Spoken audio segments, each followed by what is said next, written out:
नमस्कार विद्यार्थी मित्रांनो, या लेक्चरमध्ये आपण भाषा जो आपल्याला पहिल्या पेपरला आहे बघा त्याला सुरुवात करणार आहे।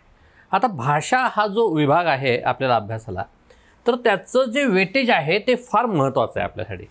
पहिल्या पेपरचा अर्धा पार्ट हा एकटा भाषा हा तुमचा कव्हर करू शकतो बघा। म्हणजे 100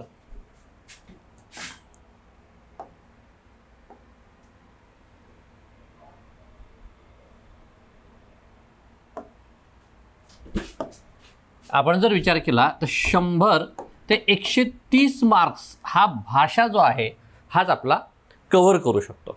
आता भाषेवर प्रश्न येत असताना कंपल्सरी 3 प्रश्न आपल्याला येतातच। कंपल्सरी आपल्याला 3 प्रश्न जे आहेत, म्हणजे पहिला प्रश्न जो आपल्याला कंपल्सरी सोडवायचा असतो बघा, 1 2 3 4 5 हे त्यामध्ये जो 50 मार्काचा जो काही आपल्याला लिहायचा असतात त्यापैकी 3 प्रश्न जे आहेत तर हे कंपल्सरी आपल्याला भाषेवर आलेले आपण बघतो। 2013 पासून आपण जे आता ॲनालिसिस घेणार आहे भाषेचं, तर त्यामध्ये 2009 पासून आपण जे ॲनालिसिस घेतोय बघायचा, याची PDF जी आहे ती आपल्या चॅनलवर टाकलेली असेल किंवा आपल्या ॲपमध्ये या लेक्चरच्या खाली तुम्हाला आलेली असेल। तर 3 प्रश्न जे आहे हे तुम्हाला कंपल्सरी सोडवायचे आहेत आणि त्याच्यानंतर अजून एक प्रश्न जो आहे पूर्ण 50 मार्काचा हा याच्यावर तुमचा सॉल्व्ह होऊ शकतो। कंपल्सरी सोडवायला तुम्हाला हा 100 मार्काला येतो आणि वरचे 30 मार्क जे आहेत ते तुमचे तुम्हाला सोडवायचं की नाही हे याच्यामध्ये ते जातात बघा। तर कंपल्सरी आपण जर बघितलं तर 100 मार्काला किमान हा आपल्याला येतो। जास्तीत जास्त 130 मार्क्स आणि कमीत कमी 100 मार्क्स असं इतकं याचं वेटेज आहे। आणि प्रश्न विचारताना याच्यावर काही कॉन्सेप्टचे प्रश्न आहेत, काही टेक्निकल प्रश्न आहेत आणि काही नॉर्मल आपले सर्वसाधारण असे प्रश्न आहेत। मार्क्स येताना कुठं जास्त मार्क्स येतात बघा। सर्वसाधारण प्रश्न जसे आहेत की बोली आणि भाषा यांचा संबंध सांगा, प्रमाण बोली म्हणजे काय, हे सर्वसाधारण प्रश्न झाले। त्यानंतर आपण म्हणू शकतो की समाज, बोलीचा समाजावर, भाषेचा समाजावर असणारा परिणाम किंवा समाजाचा भाषेवर असणारा परिणाम हे एक्सप्लेन करा, हे सर्वसाधारण प्रश्न झाले। आणि टेक्निकल प्रश्न काय आहे की भाषा ही सानुक्रम असणारी एक व्यवस्था आहे। मग आपल्याला हे समजायला पाहिजे सानुक्रम म्हणजे नेमकं काय। किंवा इथं आलेला प्रश्न बघा की व्यवहार सौकर्याचे आणि व्यवहार पूर्तीचे मुख्य कारण, म्हणजे यांनी काय सांगितलेलं आहे, भाषा हे सांगितलेलं आहे काय, व्यवहार सौकर्याचे आणि व्यवहार पूर्तीचे मुख्य साधन म्हणजे भाषा होय। तर हे टेक्निकल प्रश्न आहेत। तर असे 2 ते 3 प्रश्न आपल्याला टेक्निकल आलेले असतात बघा। तर ह्या टेक्निकल जेव्हा हे टेक्निकल येतात तर याच्यामध्ये मार्क्स जास्त येतात, कारण की याच्यावर तुम्हाला जास्त काही वेगळं सांगण्याची हे राहत नाही, काय म्हणू शकतो आपण त्याला, स्वतःचं तुम्हाला काही लिहायचं नाही। तुम्हाला जर प्रश्न माहीत असेल नीट आणि त्याचं उत्तर जर तुमच्याकडे कंटेंट जर नीट असेल आणि ते रिप्रेझेंट जर व्यवस्थित केला तर असा प्रश्न 20 मार्काचा प्रश्न 15, 16, 17 मार्कांकडे सुद्धा जाऊ शकतो। पण टेक्निकल जे प्रश्न आहेत तर ते आपल्याला व्यवस्थित त्याचा अभ्यास करायचा आहे बघा। ॲनालिसिस का महत्त्वाचं आहे, 2024चा जर आपण प्रश्न बघितले तर फक्त 30 मार्काचे प्रश्न जे आहेत, 30 मार्कांचे प्रश्न हे नवीन होते। बाकी 100 मार्कांचे प्रश्न जे आहेत तर हे 2009 ते 2023, 2024चा जर प्रश्न आपण बघितला 2009 ते 2023च्या मधले सर्व प्रश्न तिकडे रिपीट झालेले होते।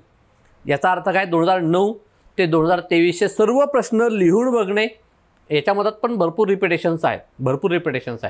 आपल्याला हे लक्षात आल्यानंतर आपल्याला समजतं की 6-7 प्रश्न जे आहेत ते आपल्याला व्यवस्थित करायचे आहेत आणि बाकीचे जे प्रश्न आहेत ते त्या 6-7 प्रश्नांमधूनच बाकी सर्व प्रश्न हे तयार झालेले आहेत हे आपल्या लक्षात यायला लागेल। पुढे एखादा 2 प्रश्न जो आहे हा नवीन असेल की याच्या आधी कधीही आलेला नाही।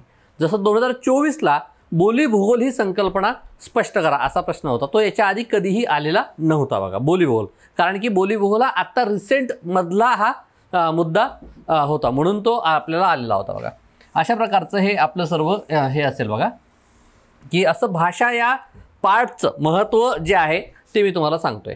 आता इथे काय म्हणतोय, इथं 2009चा प्रश्न काय म्हणतोय बघा, व्यवहार सौकर्याचे व व्यवहार पूर्तीचे मुख्य साधन म्हणजे भाषा होय, या विधानाची चर्चा करा म्हटलेलं आहे। म्हणजे काय की व्यवहार सौकर्य कसं होऊ शकतं आणि व्यवहार पूर्ती कशी होऊ शकते. आता हा प्रश्न टेक्निकल असल्यामुळं तुम्हाला मी आत्ता खूप काही सांगणार नाही, पण भाषेचे स्वरूप आणि भाषेची लक्षणे हे दोन जर मुद्दे तुम्हाला माहीत असतील. आता भाषेच्या स्वरूपामध्ये 3 मेन मुद्दे आहेत आणि भाषेच्या स्वरूपामध्ये 7 मेन मुद्दे आहेत.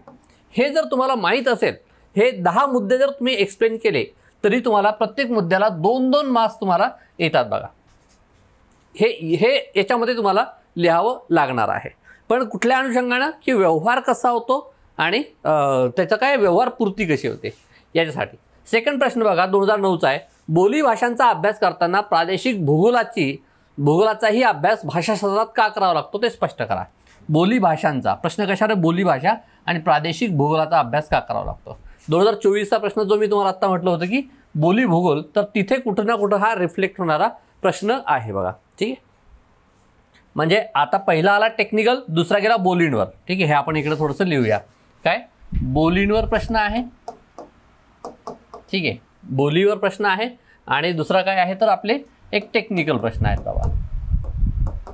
नंतर काय 13व्या शतकातील मराठी भाषेचे विषय साधारल्या, म्हणजे साधार याचा अर्थ काय होतो की ते तुम्ही उदाहरणांसह राहा. हा 60 मार्क्सला तेव्हा यायचा, आता 60 मार्क्सला क्वेश्चन्स येत नाही म्हणून तेव्हा खूप उदाहरणं द्यावं लागायची, म्हणून साधार म्हटल्याच्या नंतर आपल्याला उदाहरणं देणं कंपल्सरी राहतं. 2010चा प्रश्न बघा. 2010चे प्रश्न बघा काय आहेत की भाषा आणि भाषण हा भेद उलगडून दाखवा. भाषा आणि भाषण हे जे आहे, भाषण आणि भाषा हा भेद उलगडून दाखवा. तर हे कुणाचं आहे तर हे सोशूर नावाचा जो काही सायंटिस्ट होता, भाषाशास्त्रज्ञ जो होता सोशूर नावाचा, त्याने हा भेद केलेला होता बघा. भाषा विज्ञानामध्ये आपल्याला सोशूर, हॅकेट, हे जे हॉकेट आहे, हे जे भाषाशास्त्रज्ञ आहेत त्यांचं आपल्याला करावं लागतात, कारण की प्रश्न त्यांच्यावर बऱ्यापैकी रिपीट झालेले आपण बघितले. सोशूर, हॅकेट हे तर आयोगाचे असे लाडके आहेत बघा. ठीक आहे, तर भाषा आणि हा भेद उलगडून दाखवा. आता हा प्रश्न जो आहे ना, याचं कुठं मटेरियल भेटत नाही. या प्रश्नाचं मटेरियल कुठं भेटत नाही. मग हे कुठनं करावं लागतं आपल्याला. एक गजेंद्र गडकर यांचं एक पुस्तक आहे, जुनं पुस्तक आहे, 1962ला त्यांनी लिहिलेलं ते पुस्तक आहे गजेंद्र गडकर. त्याच्यामध्ये 3-4 पेजेस आहेत, त्याच्या नोट्स मी काढलेल्या आहेत. त्या नोट्स आपल्याला पोचून जातील बघा. जर काही मी तुम्हाला एक 100 पेजेसची काही नोट पोचवेल, त्यामध्ये भाषा आणि भाषणाचे एक 7 ते 8 मुद्दे हे तुमच्यापर्यंत पोचून जातील. आणि ह्या 20 मार्काला असल्यामुळं कमीत कमी 7-8 मुद्दे त्यामध्ये यायलाच पाहिजे. मुद्दे कमी आहेत, सर्व ते पाठांतराचा सर्व विषय आहे. एकदम सोपं आहे भाषा आणि भाषण. भाषण म्हणजे काय तर आपण, भाषा ही अमूर्त असते, भाषा ही डोक्यामध्ये असते. जेव्हा मी तुम्हाला बोलतो तर हे भाषण झालेलं आहे. 2 लोक जेव्हा बोलतात, ज्याला ध्वनीचं रूप देतात भाषेला, तेव्हा ते भाषण होतं. मग भाषा नेमकी काय आहे आणि भाषण नेमकं काय आहे, एकदम सोपा मुद्दा आहे हा, पण दिसताना स्पीच अँड लँग्वेज असं तिथं आलेलं आहे, त्यामुळे ते आपल्याला कठीण वाटतं बघा. ठीक आहे, इकडे काय म्हटलं यांनी अजून, समाज, संस्कृती आणि भाषा यांचा परस्पर संबंध स्पष्ट करा. हा आयोगाचा लाडका प्रश्न आहे बघा. समाज, संस्कृती आणि भाषा, समाज, संस्कृती आणि भाषा हा आयोगाचा लाडका प्रश्न आहे. अहिराणी बोलीचे भाषिक वैशिष्ट्य वर्णन करा. इथं कुठली विचारलेली आहे, अहिराणी ही बोली यांनी इथं विचारलेली आपल्याला पाहता येते बघा. अहिराणी,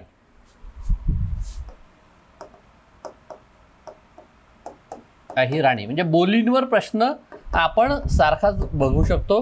ठीक आहे, आणि टेक्निकल जे प्रश्न आहेत, तर याच्यामध्ये काय यांनी भाषा आणि भाषण विचारलेलं आहे, हे आपल्याला माहीतच पाहिजे. भाषा प्लस भाषण विचारलेलं आहे बघा. ठीक आहे, हे आपल्याला इथं विचारलेलं आहे. आधीच्या याच्यामध्ये प्रादेशिक भूगोल विचारलेला आहे. बोलींमध्ये आधी प्रादेशिक भूगोल यांनी इथं विचारलेला आहे बघा. ठीक आहे, अहिराणी भाषा आणि संस्कृती, समाज आणि भाषा, असे 3 मुद्दे आपल्याला सध्या तरी इथं दिसत आहेत बघा.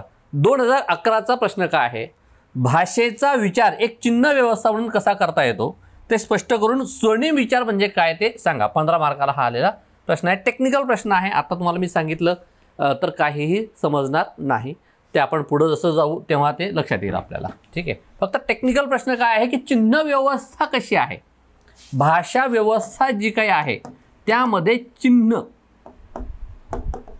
जसं की मी आता जर मी तुम्हाला म्हटलं की समजा आपण हे म्हटलं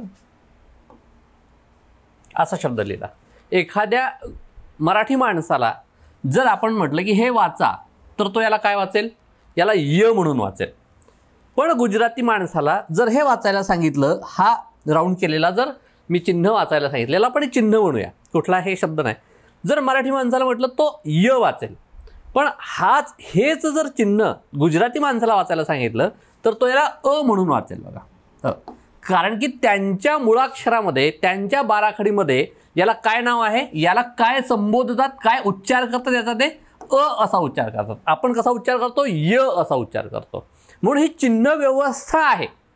म्हणजे काय, आता याला यच का म्हणायचा आणि याला अ का म्हणायचा, याचे काही लॉजिक्स आहेत का? तर याचे काही लॉजिक्स नाही आहेत. तो संकेत आहे, ती चिन्ह व्यवस्था आहे की याला अच का म्हणतो किंवा याला आपण कच का म्हणतो, याचं काही लॉजिक नाही आहे. म्हणजे असं चिन्ह लिहिल्याच्या नंतर आपण उच्चार काय करायचा हे आपण स्वतः ठरवलेलं आहे.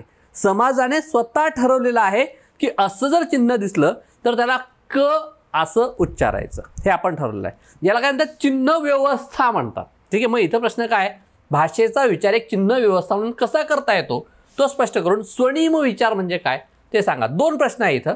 हे 15 मार्काला आहे ना, हे चिन्ह व्यवस्था 7 मार्काला आणि स्वनिम विचार हा जो आहे तर हा 7 मार्काला आहे बघा.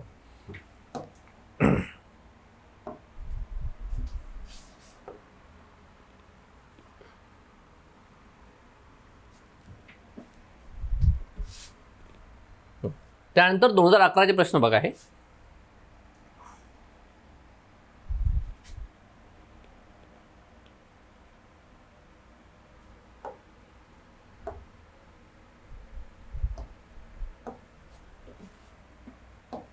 2011चा प्रश्न बघा. अजून काय, प्रमाण भाषा व बोली भाषा यांच्या वैशिष्ट्यांची वैज्ञानिक म्हणून चर्चा करा. काय, प्रमाण भाषा आणि बोली भाषा यांच्या वैशिष्ट्यांची भाषा वैज्ञानिक म्हणून चर्चा करा. म्हणजे काय, नॉर्मल असं सांगू नका की काय बोली भाषा ही अशा प्रदेशांमध्ये बोलली जाते आणि प्रमाण भाषा ही आहे असं सांगू नका.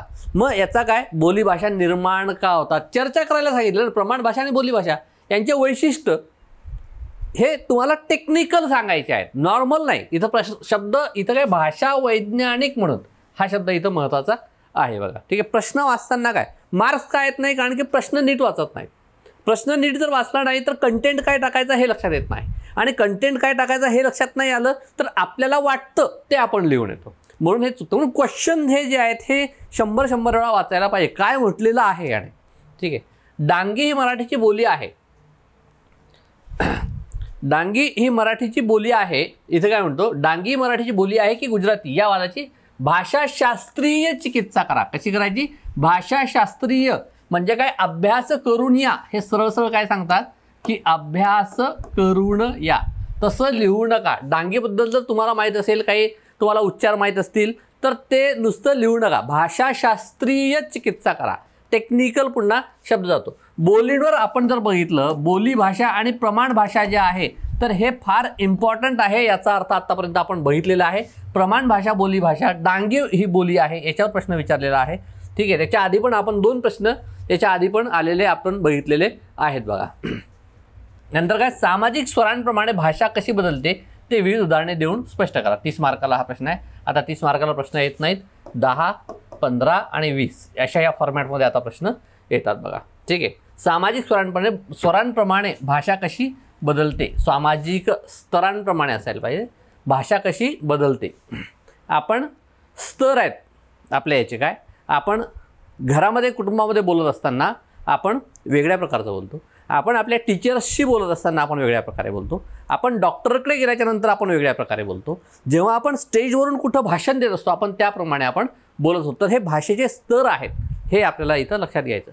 म्हणजे कधी कधी असं वाटतं की हे स्तर आपल्या जातीव्यवस्थेशी रिलेटेड आहेत का, अर्थव्यवस्थेशी रिलेटेड आहेत का. म्हणजे हायर क्लास जी लोक आहेत तर ते वेगळं बोलतात, मिडल क्लासची लोक आहेत तर ते जास्त हे करतात, किंवा लोअर स्ट्रॅटा जो आहे तर तो वेगळ्या प्रकारची भाषा किंवा गावंढळ भाषा बोलतात, हायर स्ट्रॅटा प्रमाण भाषा बोलतात, असं आहे का? तर असं इथं याचा अर्थ होतं नाही, हे लक्षात घ्यायचं आधी. हे वाचल्याशिवाय लक्षात येत नाही, तिथं जाऊन भंपकगिरी ही चालत नाही. बघा 2012चा प्रश्न बघा, पुरुषसत्ताक समाज रचनेचा प्रभाव भाषेवर कसा पडलेला दिसतो ते साधारण वर्णन. एकदम जनरल आहे. पुरुषसत्ताक समाज रचनेचा प्रभाव म्हणजे वऱ्हाडीमध्ये जर आपण बघितलं, वऱ्हाडी या भाषेमध्ये जर आपण बघितलं तर स्त्रीसुद्धा काय म्हणतात, मी आलो, असं पुल्लिंगी शब्द वापरतात. का? तर पुरुष सत्ताक समाज रचनेचा प्रभाव त्याच्यावर तो दिसतो. अशी अनेक उदाहरणं आपल्याला देऊन ते लिहिता येतं. जनरल आहे बघा, हा जनरल आहे. हा प्रश्न जो आहे हा जनरल आहे. मानवेतर जीवांच्या संदेशन पद्धतीला भाषा असे का म्हणता येणार नाही? काय म्हटलं यांनी? मानवेतर. आता याचा अर्थ काय होतो? मानवेतर म्हणजे माणूस सोडून इतर प्राणी जे संदेश देतात त्याला भाषा असे का म्हणता येणार नाही? म्हणजे यांनी काय विचारलेलं आहे? भाषेची लक्षणे विचारलेली आहेत. भाषा म्हणजे भाषा असे का, म्हणजे भाषेची इथं लक्षणे विचारलेली आहेत. मग लक्षणे जी आहेत मी आता तुम्हाला सांगितलं 7 प्रकारची लक्षणे आहेत. जसं यादृच्छिकता आहे, पृथक्करण त्याचं आहे, आदलाबदली आहे, सांस्कृतिक संक्रमण आहे, निर्मितीशीलता आहे, जे चॉम्स्कीनं सांगितलेलं आहे, निर्मितीशीलता आहे. तर ही जी आहेत तर ही उदाहरणं म्हणजे ही जी लक्षणं आहेत ती आहेत बघा. आणि मानवेतर जीवांच्या संदेशन पद्धतीला, मानवेतर जे जीव आहेत, समजा आपण माकड जर घेतलं, उदाहरणार्थ माकड आपण घेऊया. आता माणूस सोडून आहे तो मानवेतर आहे. माकडांच्या संदेशन पद्धतीमध्ये तुम्हाला 9 ते 13 ध्वनी आपल्याला त्याच्यामध्ये दिसतात. 9 ते 13 ध्वनी. हे ध्वनी काय करतात? जर एखाद्या वेळेस माकडाला एखादी भीती वाटली, भीती असं या ठिकाणी भीती आहे, मग त्याचे जे काही इतर साथी आहेत, त्याचे इतर जी काही टोळी आहे त्यांना संदेश पोहोचवण्यासाठी तो एका विशिष्ट प्रकारचा आवाज काढतो. किंवा त्याला एखाद्या ठिकाणी खाद्य सापडलं तर मग इतर लोकांना तिथं बोलवण्यासाठी तो वहूप वहूप असा आवाज काढतो. तर अशा याच्यामध्ये ह्या संदेशन पद्धतीमध्ये काय आहे की कम्युनिकेशन होत नाही, दळणवळण होत नाही. दळण म्हणजे काय? आपला तिथपर्यंत आवाज पोहोचणे आणि त्यांचा आवाज आपल्यापर्यंत पोहोचणे असं होत नाही. तर हा एकेरी हा हे असतो, संदेश असतो की याने सांगितलं तिकडे, त्यांनी ऐकलं की नाही, त्यांनी त्याच्यावर प्रोसेस केली की नाही, याचं काही त्याला घेणं देणं नसतं. मग असे एका संकेतामधून तो एकच संदेश समोर देऊ शकतो. तसं माणसांच्या भाषेचं नाही आहे. या भाषेमधून आपण अनेक प्रकारचे संदेश देऊ शकतो, अनेक प्रकारचे वाक्य निर्माण करू शकतो. भाषेमध्ये निर्मितीशीलता हा त्याचा प्रमुख लक्षणच सांगितलेलं आहे की आपण कधीही न ऐकलेली वाक्यसुद्धा आपण पहिल्यांदा ऐकत असताना सुद्धा ती आपल्याला समजतात. तसं प्राण्यांच्या भाषेमध्ये होत नाही. म्हणून भाषा, मानवेतर जीवांच्या संदेशन पद्धतीला भाषा असे म्हणता येत नाही. डिटेलमध्ये जाऊन आपल्याला टेक्निकल प्रश्न आहे, हा दिसत जरी नसला टेक्निकल प्रश्न आहे, 12 मार्काचा दिला आहे, 8 ते 9 मार्कांपर्यंत हा जाऊ शकतो. पहिला पेपर म्हणजे तुम्ही जर पहिल्या पेपरला बघितलं ना तर 250 पैकी 180 मार्क्स आलेले आहेत. 200 पैकी 180 मार्क्स आलेले आहेत पहिल्या पेपरला. जसं आपण टार्गेट ठेवतो की दोन्ही पेपर मिळून मला 350 गेले पाहिजे. 350 पैकी 180 जे आहे तुम्हाला इथनं येऊन जातो बघा. 180 पर्यंत लोक गेलेली आहेत. तुम्ही मिनिमम तितके तुम्ही घ्यायलाच पाहिजे. ते टार्गेट तुम्ही तेवढं ठेवलंच पाहिजे. त्याच्या पुढं कितीही जाऊ शकता. डांगी बोलीचे उदाहरण सांगा. काय विचारलं? 2011ला डांगी बोली आहे, 2012ला पुन्हा डांगी बोलीचे विशेष उदाहरण लिहा. गुजराती वाद विचारला, डांगीबद्दलचा वाद विचारला आहे, डांगीबद्दलचे विशेष विचारलेले आहेत, वऱ्हाडीचे विशेष यांनी विचारून घेतलेले आहेत बघा. म्हणजे काय त्याच्यावरनं काय, मागच्या वर्षी प्रश्न आला डांगीवर, मग आता पुढच्या वर्षी येणार नाही, हा जो समज आपला आहे तर असं काही नाही आहे. आयोग विचारू शकतो. भाषा आणि समाज यांचे अन्योन्य श्रेयी संबंध स्पष्ट करा. भाषा आणि समाज सामाजिक स्वरांप्रमाणे, म्हणजे भाषा आणि समाज यांचा जो संबंध आहे तो आपल्याला सांगावाच लागणार आहे, टेक्निकल सांगावं लागणार आहे. बोली का निर्माण होतात ते सकारण लिहा. याच्या आधी पण बोलींवर प्रश्न आहे बघा. बोली का म्हणजे बोली निर्मितीची कारणे, पुन्हा यांनी म्हणजे बोलींवर आपण मॅक्झिमम क्वेश्चन बघतोय बघा. ठीक आहे. नंतर काय, भाषेचे कालिक भेद करण्यामागील कारणमीमांसा स्पष्ट करून यादवकालीन मराठीचे विशेष सांगा. मराठीचे जे कालिक भेद आहेत, 13व्या शतकातील मराठी, 17व्या शतकातील मराठी, 19व्या शतकातील मराठी, हे काय आहे, हे सर्व आपल्याला कालिक भेद इम्पॉर्टंट आहेत बघा. त्याप्रमाणे प्रश्न इथं आलेले आपण बघू शकतो. नंतर काय म्हणतो इथे,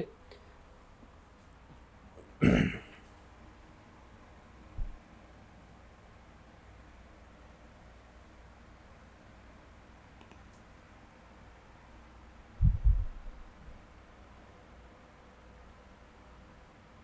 2013 आहे बघा, पूर्णच जो आहे हा 2013चा आहे.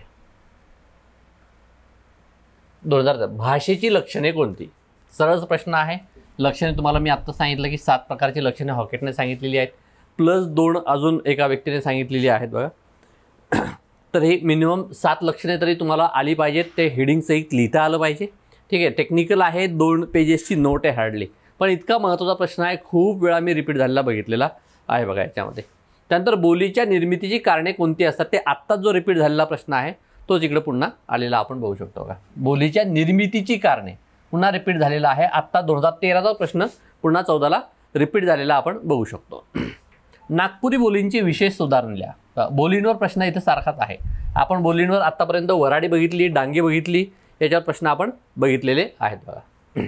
नंतर 4 मध्ये बघा, भाषा ही समग्र मानवी जीवनाला वेढून राहिलेली आहे, ती मानवी संस्कृतीचा पाया असे का म्हटले जाते. पुन्हा हा प्रश्न जो आहे समाज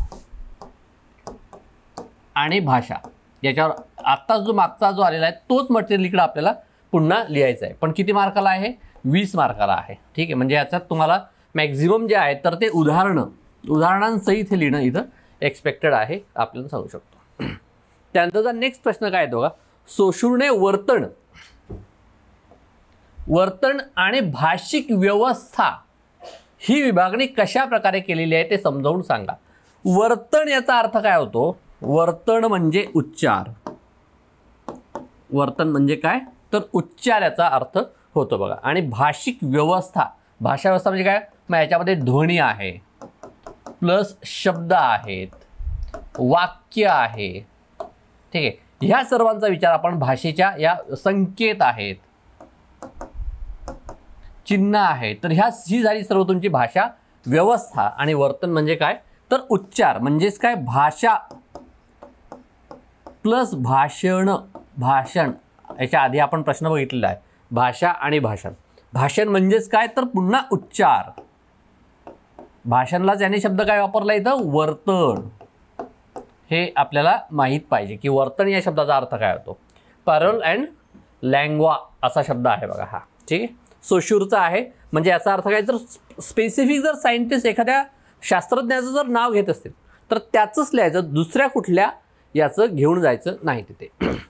डांगी या बोलीचे स्वरूप वेगवेगळ्या विशेषांच्या आधारे स्पष्ट करून डांगी विषयीच्या वादाची थोडक्यात माहिती द्या. हाच प्रश्न आपण 2011ला सुद्धा बघितलेला आहे डांगीवर. तेच ते प्रश्न तेच ते पुन्हा पुन्हा येताना आपण बघतोय. पण आपल्या लक्षात येतं की बोलींवर इथं प्रश्न आहेत बघा. मग बोली निर्मितीची कारणे विचारलेली आहेत, बोली निर्माण का होतात. नंतर काय विचारलेलं आहे, डांगी विचारलेलं आहे. आणि नंतर आपण बघितलं की वराडी विचारलेलं आहे. आत्ता इथं आपण नागपुरी सुद्धा बघितलेलं आहे. ठीक आहे, नागपुरी तसं आपल्या याच्यामध्ये दिलेलं नाही, स्पेशल असं काही मेन्शन केलेलं नाही आहे. पण काय डांगी, वराडी आणि अहिराणी असे 3 त्यांनी सांगितलेले आहेत. पण नागपुरी बोलीसुद्धा त्यांनी काय विचारली, कारण की वराडच्या त्या प्रांतामध्ये ती येते म्हणून त्यांनी विचारलेली आहे. 13व्या शतकातील मराठी भाषेचे विशेष रूपविचार बघा, काय काय म्हटलंय, रूपविचार, शब्दसंग्रह, वाक्यरचना, वाक्यप्रचार यांच्या संदर्भात उदाहरणांच्या आधारे नोंदवा. 13व्या शतकातील टेक्निकल प्रश्न आहे बघा. 13वं शतक आणि 17वं शतक आपल्याला विशेषाचा अभ्यास करावा लागणार. 13वं आणि 17वं म्हणजेच काय यादव काळ वगैरे त्याचा विचार इथं येतो बघा. भाषिक संरचनेचा सर्वात महत्त्वाचा गुणधर्म म्हणजे ती यांत्रिक स्वरूपाची नसते. पुन्हा इथं काय येतं, इथं पुन्हा तुम्हाला लक्षणे, भाषेची लक्षणे आणि भाषेची वैशिष्ट्य म्हणू शकतो, लक्षणे म्हणू शकतो आपण त्याला, आणि भाषेचे स्वरूप, हे 2 जर माहीत असतील, लक्षणे आणि स्वरूप, तर त्यामधून तुम्हाला हे यांत्रिक स्वरूपाची का नसते तर हा प्रश्न सॉल्व्ह तुम्ही करू शकता तिथे.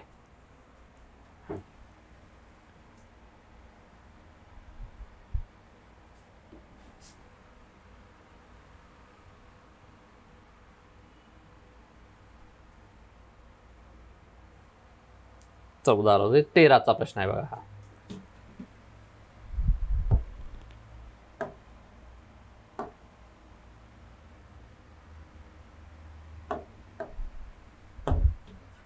हा 13चा आहे.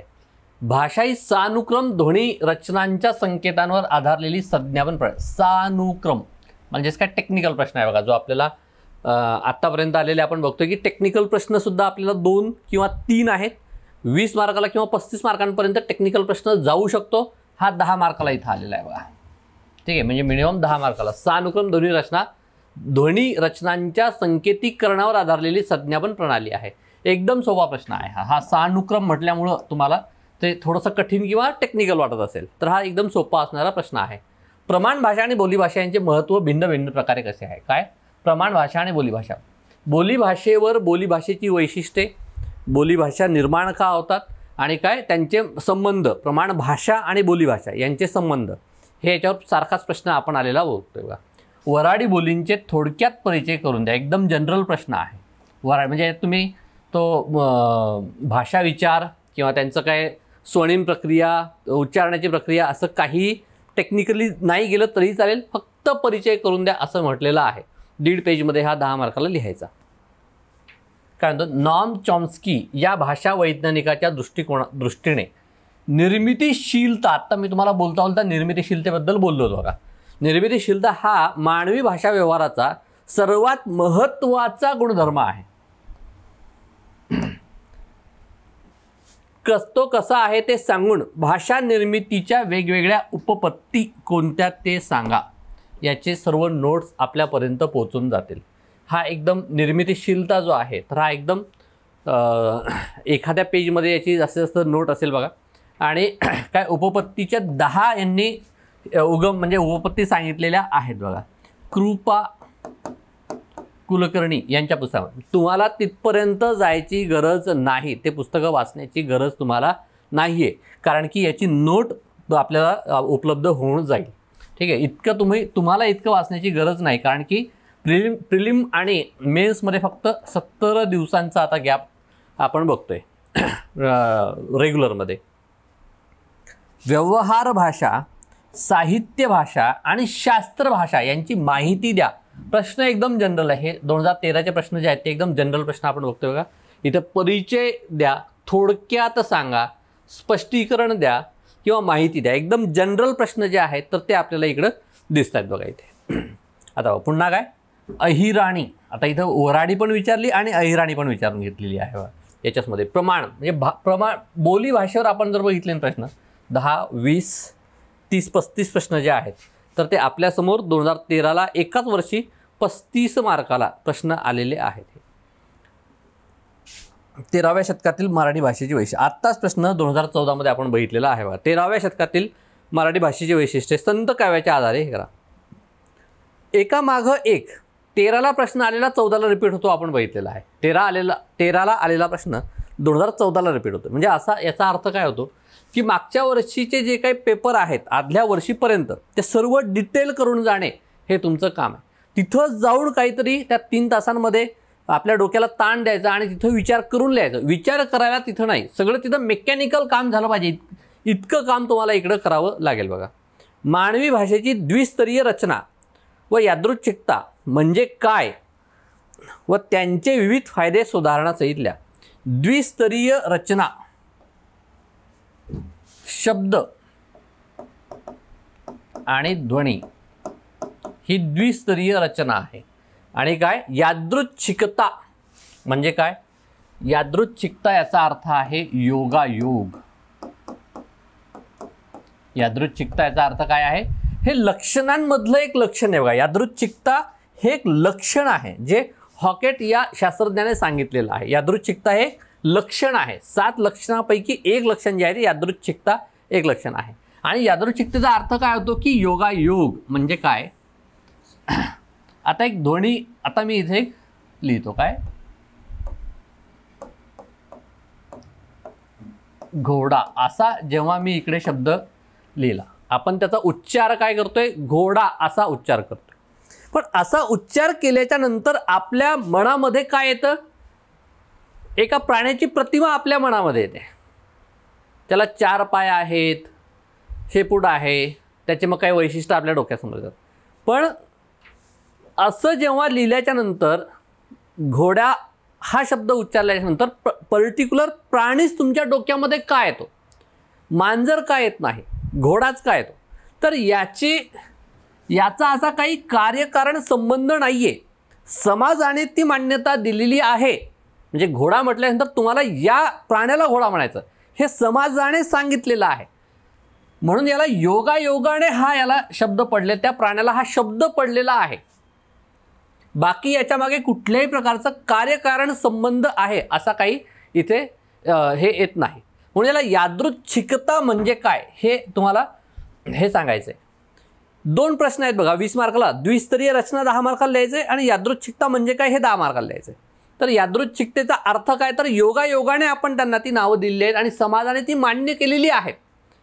हे लक्षात आपल्याला इथं आलं की आपण हे व्यवस्थित लिहू शकतो. इतका एकदम सोपा कॉन्सेप्ट आहे तो.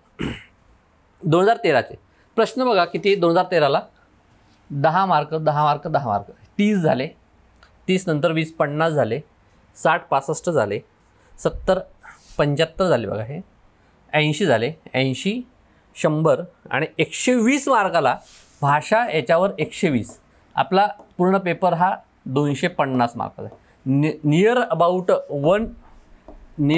50% हा तुमचा पेपर जो आहे हा भाषा याच घटकावर तुमचा पूर्ण तयार होऊ शकतो. भाषा महत्त्वाचा आहे आणि डिटेल्समध्ये जावं लागतं.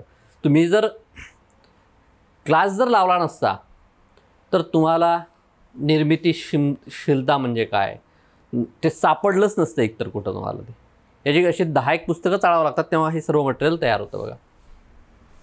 त्यानंतर काय बघा पुढे. भाषा ही 2015 आहे. 2014 आपण घेतलेला आहे याच्या आधी.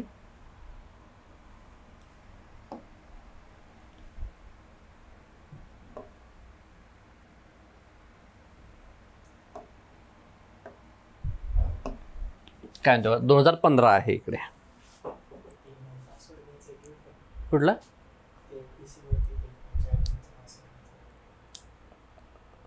थांब ना थोडा होऊ दे ना भाई. पुन्हा चालू करायला लागेल ना ते.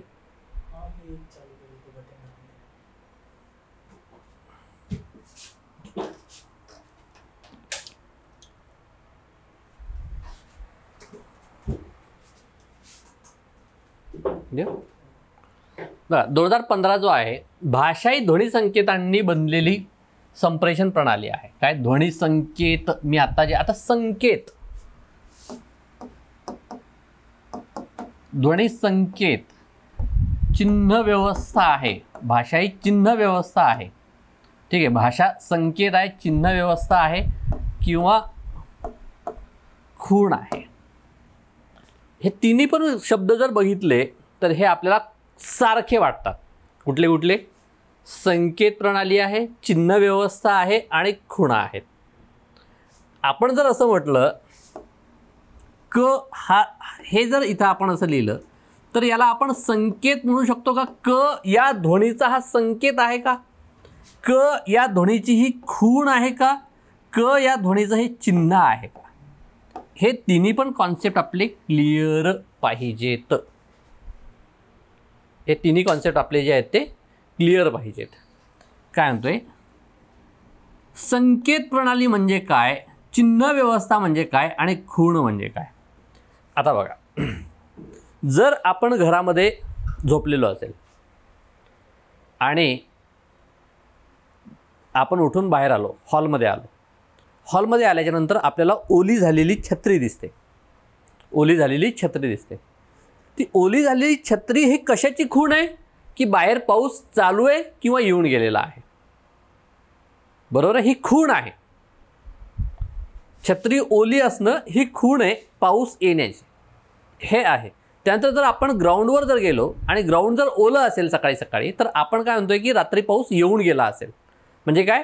पाऊस येण्याचं ते काय खूण आहे. ओलं होणं ही खूण आहे. जर एखाद्या बिल्डिंगमधून जर धूर बाहेर येत असेल तर आग लागल्याची ती काय खूण आहे. तो संकेत नाही, ती खूण आहे. म्हणजेच काय?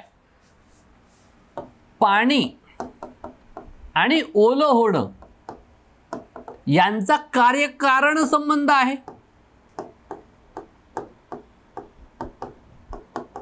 यांचा कार्य म्हणजे याला आपण काय म्हणतो, अशा वेळी ही खूण होते, ही खूण होते. आणि समजा आता आपण रस्त्याने चाललेलो आहे, लाल लाईट जर लागला, समजा आपण काय ट्रॅफिकमध्ये आहे, रस्त्याने चाललेलो आहे, रेड सिग्नल जर लागला तर आपण थांबा, हे आपल्याला समजतं.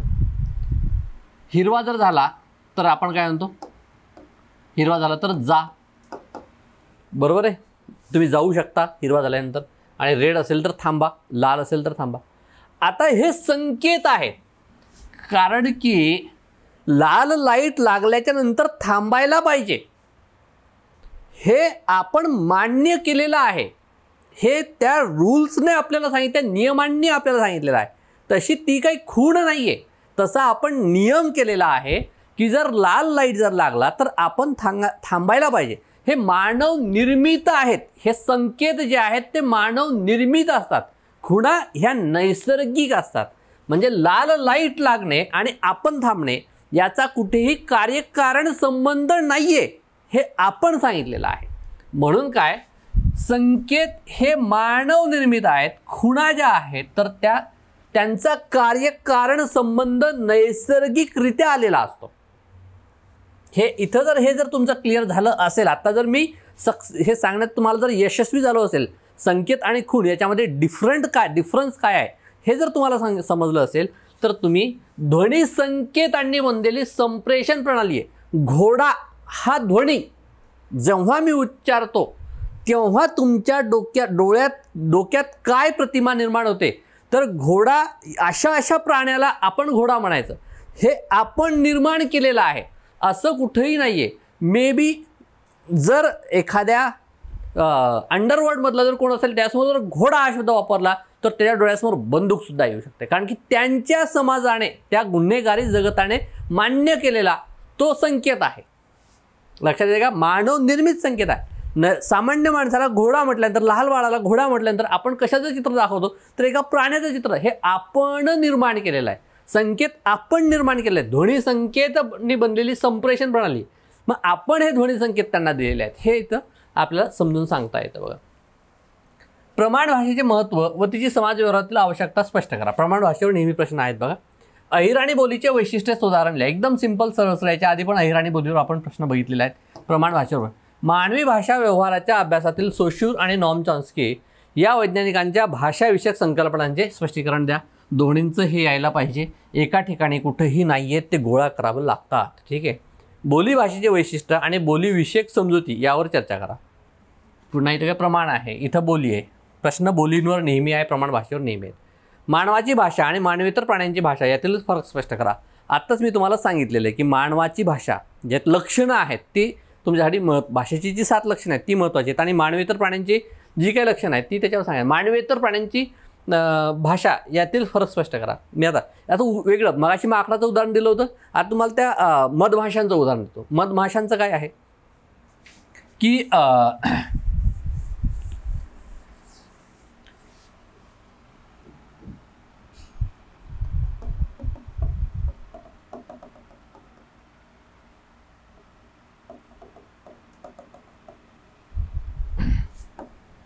जर एखादं मध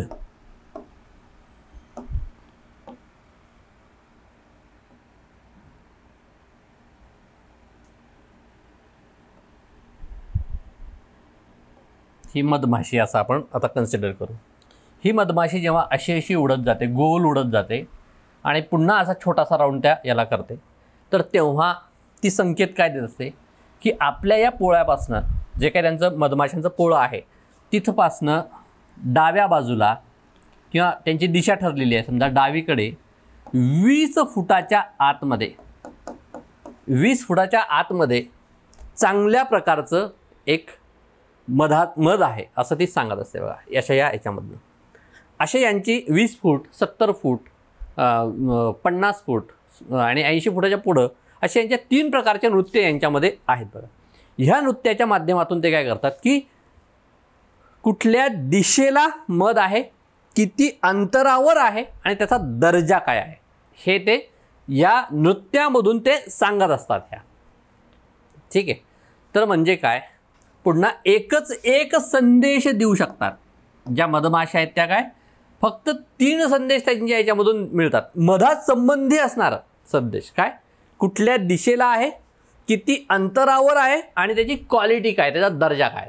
मधात बाकी कुठल्याही प्रकारचे संदेश ते देऊ शकत नाही. मानवांच्या भाषेमध्ये असं नाही, अनेक प्रकारचे अगणित संदेश ते देऊ शकतात बघा. तर हे एक पहिला एक छोटासा उदाहरण तुमच्यासमोर की आपण बाबा मानवाची भाषा आणि मानवेतर प्राण्यांची भाषा याच्यामध्ये काय डिफरन्स येऊ शकतो. 13व्या शतकाकडून 17व्या शतकाकडे जात असताना मराठी भाषेत कोणकोणते बदल होताना दिसतात. प्रश्न रिपीट आहे, याच्या आधी पण विचारलेला आहे बघा. 16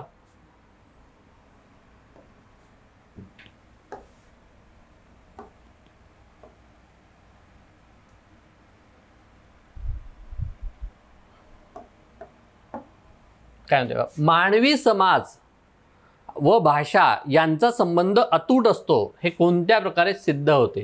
काय समाज आणि भाषा आयोग, आता याच्या आधी पण आपण प्रश्न बघितले, तेच ते प्रश्न रिपीट होताना दिसतात. म्हणून हा पहिला पेपर दुसऱ्या पेपर इतकाच स्कोरिंग आहे. 180 पर्यंत 180 प्लस मार्कांचं टार्गेट इथं आपण ठेवू शकतो बघा. भाषेमध्ये सानुक्रम रचनेच्या मागे अर्थाचा एक संकेत असतो. सानुक्रम म्हणजे काय, अनुक्रमाची एक विशिष्टता.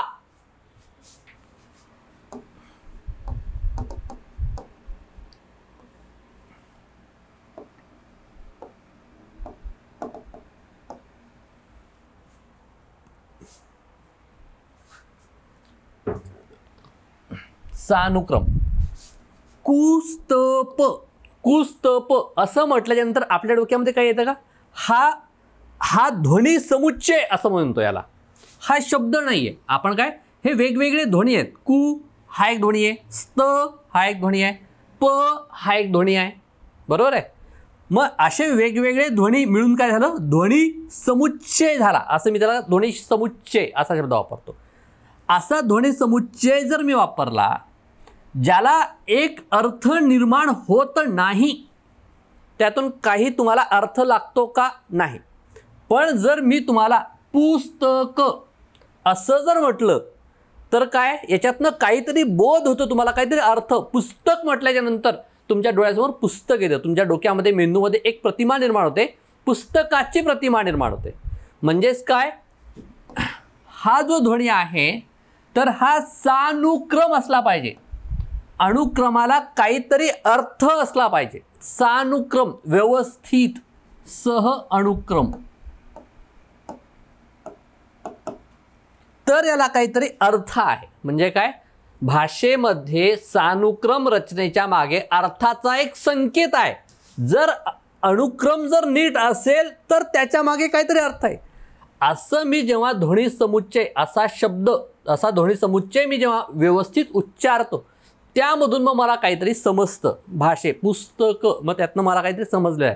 त्याच्या समजले म्हणजे काय, त्याच्यामागे काहीतरी आपण मान्य केलेला, मानवी समाजाने मान्य केलेला एक अर्थ आहे. म्हणजेच काय, एक संकेत आहे जो आपल्याला ज्ञात होतो.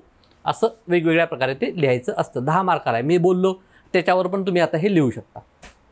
पण मग याच्यावर काय, स्वर्णिम, स्वर्ण हे टेक्निकल वर्ड टाकले की 10 पैकी 8 कडे सुद्धा हा प्रश्न जाऊ शकतो. पण हे टेक्निकल, आता मी सांगितलंय जनरल बोललोय तुम्हाला थोडंसं. टेक्निकली आपण जेव्हा आतमध्ये घुसतो तेव्हा आपल्या लक्षात येतं ते. वऱ्हाडी बोलींचे प्रमुख विशेष सांगा. आलेला प्रश्न रिपीट आहे. काव्यात्मक भाषा कशाला म्हणतात, आत्तापर्यंत आला नव्हता, 2016ला पहिल्यांदा आलाय. काव्यात्मक भाषा कशाला म्हणतात, दैनंदिन व्यवहारातील भाषा व काव्यात्मक याच्यात फरक काय आहे.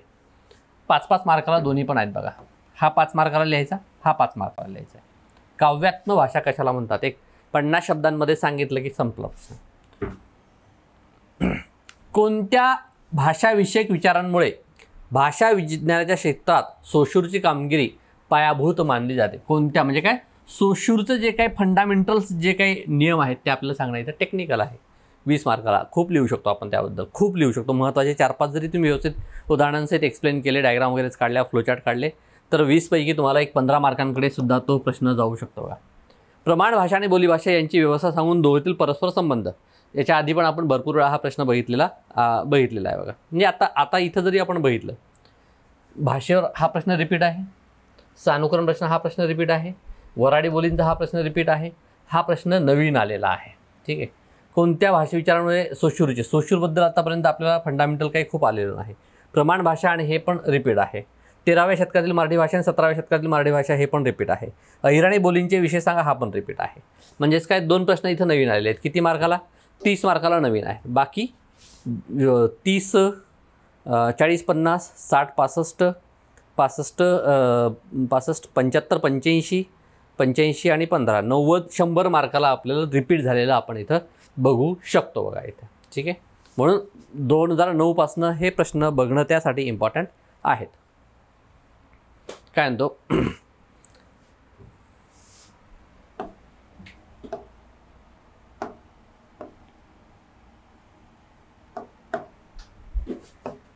भाषेची लक्षणे कोणती आहे? पुन्हा रिपीट झालेला आहे. रिपीट. प्रमाण भाषा आणि बोलीभाषा यांच्यामध्ये कोणत्या प्रकारचे संबंध आहेत? रिपीट आहे. डांगी बोलीचे प्रमुख वैशिष्ट्य रिपीट आहे. सोशूर याच्या भाषाविषयक दृष्टिकोनाचे महत्त्व अधोरेखित करावा. आता मागच्या वेळेस काय विचारलं? 2017मध्ये नॉम चॉम्स्की विचारलेला आहे. तर आता इथं सोशूर विचारून घेतलेला आहे बघा. 13व्या शतकातील मराठीचे वेगळेपण कोणत्या भाषिक विशेषांमध्ये? 13व्या शतकातील रिपीट आहे. व्यावहारिक भाषा आणि काव्यात्मक भाषा यातील फरक आत्ताच रिपीट झालेला आहे हा. त्यानंतर वऱ्हाडी बोलींचे शब्दसंग्रह रिपीट आहे. स्तर भेदानुसार भाषिक परिवर्तन कशा प्रकारे होते? चला, हा एक आपण नवीन आहे असं समजा, पण हा भाषा, समाज आणि भाषा याच्यातला हा प्रश्न आहे. राजकीय परिस्थितीचा मराठी भाषेवरील परिणामांची 17व्या शतकाच्या संदर्भात 13 आणि 17 आता आपण बघितलेला आहे. हा पण रिपीट झालेला आपण म्हणू शकतो. फक्त एक प्रश्न 2018ला रिपीट नवीन आहे, बाकी सर्व रिपीट झालेले आहेत असं आपल्याला म्हणायला हरकत नाही बघा. त्यानंतर 2019 बघा काय आहे. 2019मध्ये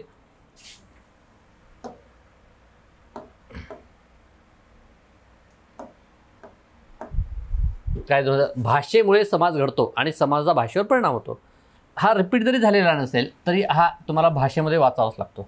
भाषा अभ्यासाच्या प्रमुख अंगांचा परस्पर संबंध. भाषा अभ्यासाच्या प्रमुख अंगांचा. भाषा अभ्यास आपण कशामधून करतो? सानुक्रम ध्वनी रचना आहे, चिन्ह व्यवस्था आहे, हे लक्षणे, स्वरूप याच्यामधून करतो. अहिराणी बोलीची प्रमुख वैशिष्ट्ये पुन्हा रिपीट आहे. चॉम्स्की या भाषा वैज्ञानिक भाषिक संकल्पना याच्या आधी पण रिपीट झालेला आहे. 13व्या शतकातील मराठी भाषेचे वेगळेपण रिपीट आहे. कोणत्याही भाषाकाल स्वभावाचे अभ्यास का करावा लागतो? कालिक भेद जे म्हटलेलं आहे तेच इथे विचारलेलं आहे. चला आपण नवीनमध्ये पकडूया याला. ठीक आहे. प्रमाण भाषा आणि बोलीभाषा फरक स्पष्ट करा. आपण बघितलेला आहे आतापर्यंत. भाषा ही निसर्गदत्त आहे की प्रयत्न साह्य आहे? आता हा प्रश्न जो आहे ना, तर हा कशामध्ये जातो? 2024ला एक प्रश्न आलेला आहे बघा. काय एक कॉन्सेप्ट त्यांनी विचारलेली आहे की भाषिक क्षमता या नावाची कॉन्सेप्ट 2024ला यांनी विचारलेली. भाषिक क्षमता म्हणजे काय? भाषा ही निसर्गदत्त आहे की प्रयत्न सहाय्य आहे? म्हणजे आता तुम्ही बघा की हे जे आहेत आपण त्याला काय म्हणू शकतो? मानवेतर प्राणी म्हणजे इतर प्राणी जो आहे माणूस सोडून, तर यांना त्यांची भाषा जी आहे, त्यांचे ध्वनी संकेत जे आहेत ते शिकावं लागत नाही, ते त्यांना जन्मजात आलेले असतात. पण माणसाला भाषा ही शिकावी लागते. त्याच्या मागची जी व्यवस्था आहे ती शिकावी लागते. म्हणजे मराठी कुटुंबामध्ये जन्माला आलेलं मूल जर एखादा आपण अमेरिकेत जर नेऊन ठेवलं तर तो अमेरिकन भाषा शिकेल. तो मराठी मुलगा आहे म्हणून मराठी भाषा शिकेल असं नाही. ज्या वातावरणामध्ये जो राहतो मानवी भाषा शिकण्याची क्षमता त्याच्या मेंदूमध्ये असते. पण ती काय प्रयत्न सहाय्य आहे. जर एखादा मूल जन्माबरोबर जर एखाद्या हत्तीच्या जर कळपामध्ये असेल, कोल्ह्यांच्या जर कळपामध्ये, त्याला कुठल्याही प्रकारची भाषा येणार नाही. पण तो जर मानवी समाजामध्ये असेल तर तो कुठली ना कुठली भाषा शिकतोच. जर कुठला व्यंग जर तुमच्यामध्ये नसेल तर पृथ्वी तलावावर कुठलीही भाषा येत नाही असा कोणी व्यक्ती आपल्याला शोधून सापडणार नाही. समजा जर आता जे आहेत ज्यांना बोलताच येत नाही, व्यंगच आहे, दिव्यांगच आहेत, तर त्यांचा सोडून समजा. म्हणून काय प्रयत्न सहाय्य आहे. निसर्गदत्त नाही तर ती प्रयत्न सहाय्य आहे. 17व्या शतकातील मराठी भाषेची स्वरूप वैशिष्ट्ये विशद करा. रिपीट आहे बघा. पुन्हा काय तर एक 20 आणि 10 आणि 20 बाकी 100 मार्काला रिपिटेशन्स आपण बघू शकतो.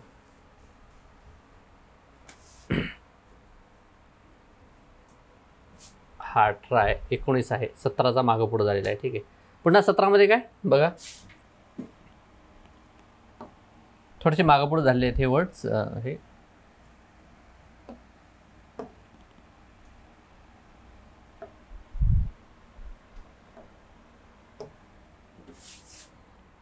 भाषेचे स्वरूप रिपीट आहे. दैनंदिन व्यवहार भाषेत काव्यात्मक भाषा रिपीट आहे. अहिराणी बोली रिपीट आहे.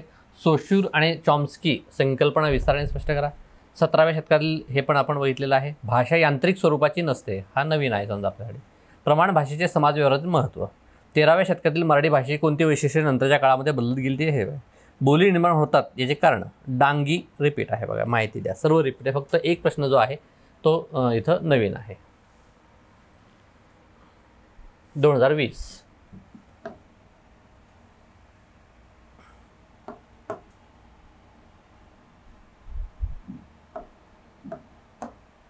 काय, भाषेचे समाजशास्त्र स्पष्ट करा. समाजशास्त्र म्हणजे काय, तेच आत्ता आपण जे बोललोय ते.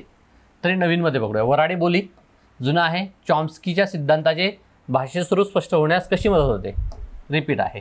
17व्या शतकातील मराठी भाषेवर फारसीचा प्रभाव कसा आहे. 17व्या शतकातील मराठी हा अभ्यास आपल्याला याच्या आधी पण आलेले आहेत बघा. 2-3 प्रश्न आपण बघितलेत.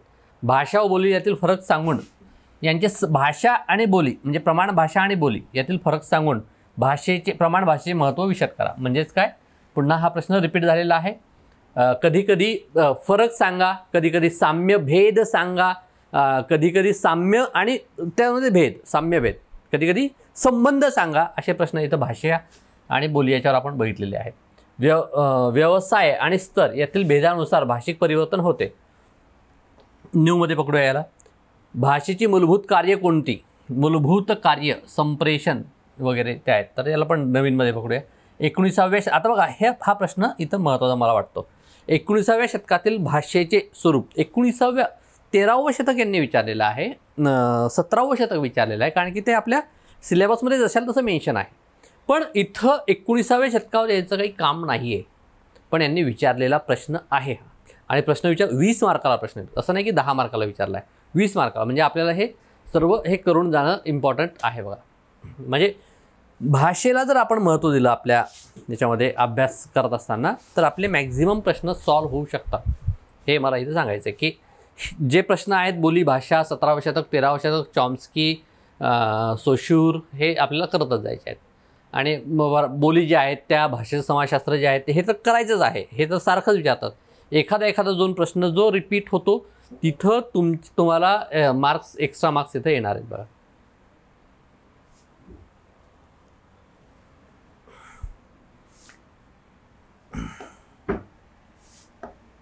थोडासा आता झालंय हे काय म्हणते. भाषा म्हणजे विचार, भावना, अनुभव, कल्पना व्यक्त करण्याचे साधन. म्हणजेच काय, भाषा म्हणजे काय हे इथे विचारलेलं आहे, रिपीटच आहे बघा. हे बोलींचे विशेष सांगून बोलींचे महत्त्व जनरल प्रश्न आहे. मराठी भाषेच्या प्रमुख बोली सांगून कुठल्या आहेत त्या आपल्याला अभ्यासाला ज्या आहेत त्या. ठीक आहे, मग त्यामध्ये नागपुरी, वऱ्हाडी, हळबी, नंतर कोकणी ह्या ज्या बोली आहेत त्या सांगायला लागतील इथं. कारण की पर्टिक्युलर असं काही नाही, बोली मराठीच्या भाषेच्या प्रमुख बोली ज्या आहेत त्या.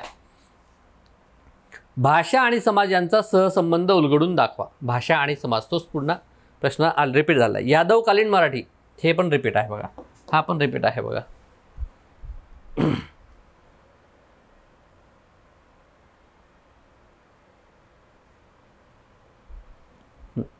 हा पण रिपीट आहे.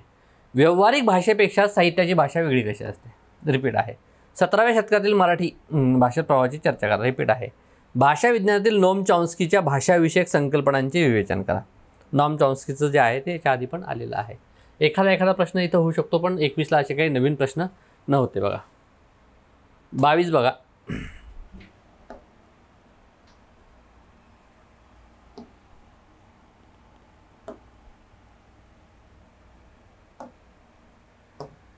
काय, भाषेचे स्वरूप स्पष्ट करून हॉकेट पण आहेत. भाषेचे स्वरूप सांगितलेले हॉकेटनेच सांगितलेले आहेत. हॉकेट असं नाव आलं नवीन म्हणून घाबरून जायचं काही काम नाही आहे, सातत्याने सांगितलेले आहेत. प्रमाण भाषा आणि बोली भाषा यातील साम्यभेद. रिपीट आहे. बोली अभ्यासाचे महत्त्व सांगून अहिराणी भाषिक वैशिष्ट्ये सांगा. अहिराणीचे सांगितलेलं बघा. भाषा ही ध्वनी संकेतांनी बनलेली संप्रेषण प्रणाली आहे. मी आता याचं एक्सप्लेनेशन तुम्हाला थोडंफार दिलेलंच आहे. मराठी भाषेचा फारसीने प्रभावित केलेले 17व्या शतकातील मराठी, 17व्या शतकात. पण आता इथं फारसीनं कसं प्रभावित केलेलं आहे ते सांगायचं आहे. भाषा भिन्नतेची प्रमुख कारणे विशद करा. नवीन प्रश्न आहे हा. 13व्या शतकातील मराठीचे भाषेचे स्वरूप विशेष रिपीट आहे. वऱ्हाडी बोलीचे वैशिष्ट्य रिपीट आहे. किती? एक 20 मार्काचा एक प्रश्न इथं आपल्याला नवीन आलेला बघता येतो. बाकी सर्व इथं रिपीट आहे बघा. त्यानंतर 23.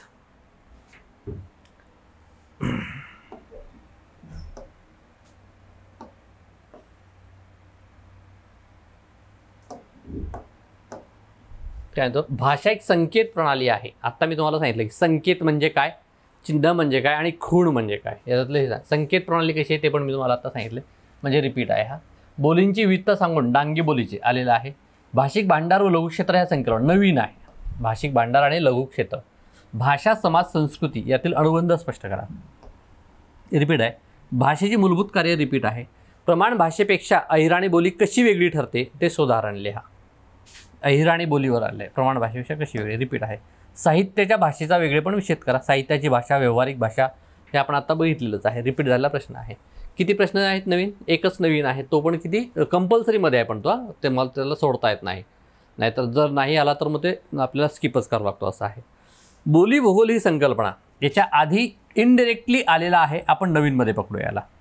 स्पष्ट करून अहिराणी बोलीचे वेगळेपण. बोली भूगोल. भाषा व्यवस्था आणि काय म्हटलं यांनी?